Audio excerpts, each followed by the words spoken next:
നിങ്ങളുടെ കാമുകി ബെസ്റ്റിയോട് മിണ്ടുമായിരിക്കും നിങ്ങൾ പറയുന്നത് കേൾക്കാതെ, എക്സിനോട് മിണ്ടുമായിരിക്കും നിങ്ങൾ പറയുന്നത് കേൾക്കാതെ.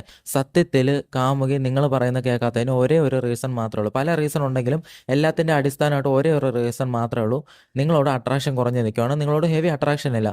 നിങ്ങൾ ശ്രദ്ധിച്ചാൽ മതി, ചില പയ്യന്മാർ നല്ല ടോക്സിക് ആയിട്ടുള്ള പയ്യന്മാരായിരിക്കും. അല്ലെങ്കിൽ ചില കേസൊക്കെ എടുത്ത് നോക്കിയാൽ മതി, ചില റിലേഷൻഷിപ്പിൽ ഒരു പെണ്ണായിരിക്കും ആ പയ്യൻ്റെ പിന്നാലെ പോയിക്കൊണ്ടിരിക്കുന്നത്.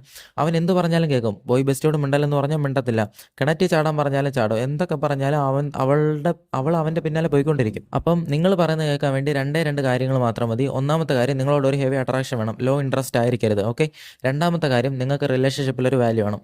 ഇപ്പോഴത്തെ ആണുങ്ങൾ ചെയ്യുന്ന മിസ്റ്റേക്ക് എന്താണെന്ന് വെച്ചാൽ, ഇപ്പോൾ റിലേഷൻഷിപ്പിന് ഇമ്പോർട്ടൻ്റ് ആയിട്ടൊരു റോളുണ്ട്. എന്താണെന്ന് വെച്ചാൽ, നമ്മുടെ കാമുകിക്ക് നമ്മളെക്കുറിച്ച് ഒരു ചിന്ത വേണം. അതായത് ഇപ്പോൾ എക്സാമ്പിൾ നിങ്ങളുടെ പേര് അഭിജിത്ത് എന്നാണ് വെച്ചോ, അപ്പോൾ അവൾ ചിന്തിക്കേണ്ടത് അഭിജിത്തിന് എന്നെ ഒരുപാട് ഇഷ്ടമാണ്, അഭിജിത്ത് എൻ്റെ പുറകെ വരും, എല്ലാം ഓക്കെ. പക്ഷേ അഭിജിത്തിന് എന്നെ ബ്രേക്കപ്പ് ചെയ്യേണ്ട ഒരു സിറ്റുവേഷൻ വന്നാൽ ചെയ്തിട്ട് പോകാൻ ഒരു മടിയില്ല എന്നൊരു ഫീൽ വരണം. ഓക്കെ. അതായത് അഭിജിത്തിന് എന്നെ ഒത്തിരി ഇഷ്ടമാണ്, പക്ഷേ എന്നെ വിട്ടു പോകേണ്ട ഒരു സിറ്റുവേഷൻ വന്നാൽ അവ വിട്ടു പോവുകയും ചെയ്യും, അല്ലാതെ കരഞ്ഞ് കാല് പിടിച്ച് നിൽക്കത്തില്ല എന്നുള്ള ഫീൽ കൊടുക്കണം. പക്ഷേ ഇപ്പോഴത്തെ ആണുങ്ങൾ കൊടുക്കുന്ന ഫീൽ എന്താണെന്ന് വെച്ചാൽ, എന്ത് വന്നാലും ഞാൻ നിന്നെ വിട്ടേ പോകത്തില്ല, നീ എന്നെ കളഞ്ഞിട്ട് പോയാലും ഞാൻ നിന്നെ വിട്ടേ പോകത്തില്ല, നീ എന്നെ അവോയ്ഡ് ചെയ്താലും ഞാൻ നിന്നെ പിന്നാലെ വരും എന്നുള്ള ഫീലാണ് കൊടുക്കുന്നത്. അപ്പം നമുക്ക് റിലേഷൻഷിപ്പിൽ വാല്യൂ ഇല്ല. രണ്ടാമത്തെ കാര്യം, നിങ്ങൾ അവളെയാണ് ചേസ് ചെയ്തുകൊണ്ടിരിക്കുന്നത്. നിങ്ങൾ മനസ്സിലാക്കേണ്ട കാര്യം, ഒരു പേഴ്സൺ ഓപ്പോസിറ്റ് ജെൻഡറിനെ ചേസ് ചെയ്തുകൊണ്ടിരിക്കുമ്പം ആ ജെൻഡറിന് നമ്മളെ ലോ വാല്യൂ ആയിട്ട് തോന്നിക്കൊണ്ടിരിക്കും. ഓക്കെ.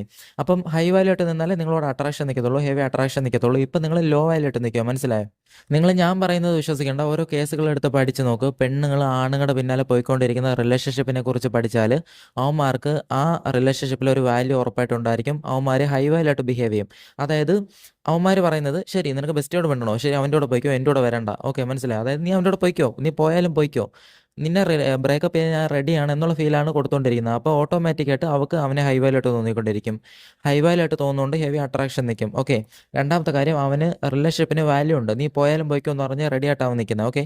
അതുകൊണ്ട് അവന് റിലേഷൻഷിപ്പിൽ കൺട്രോളും അപ്പർ ഹാൻഡും ഉണ്ടായിരിക്കും. അവൻ പറയുന്നത് അവൾ അനുസരിക്കും. ഓക്കെ. ഇല്ലെങ്കിൽ അകന്നു എന്നുള്ള പേടിയിൽ അവൾ എന്ത് ചെയ്യും, അവനെ ഹൈ വാല്യൂ ആയിട്ട് കാണുന്നുണ്ട്, 100% ഹെവി അട്രാക്ഷൻ ഉള്ളതുകൊണ്ട് അവൾ ചിന്തിക്കുന്നത് അവൻ പറയുന്നത് അനുസരിച്ചില്ലെങ്കിൽ അവൻ എന്നെ വിട്ടു പോയാലോ എന്നുള്ള പേടിയിൽ അവൾ തന്നെ ചേസ് ചെയ്തുകൊണ്ടിരിക്കും, പറയുന്നതെല്ലാം അനുസരിച്ചുകൊണ്ടിരിക്കും. അതുകൊണ്ടാണ് ചില പയ്യന്മാർ പറയുന്നത് മാത്രം പെണ്ണുങ്ങളെല്ലാം അനുസരിച്ചുകൊണ്ടിരിക്കുന്നത്. കാരണം അവൻ പറയുന്നത് കേട്ടില്ലെങ്കിൽ വിട്ടു പോയാലോ എന്നുള്ള പേടി കാണും. മനസ്സിലായോ?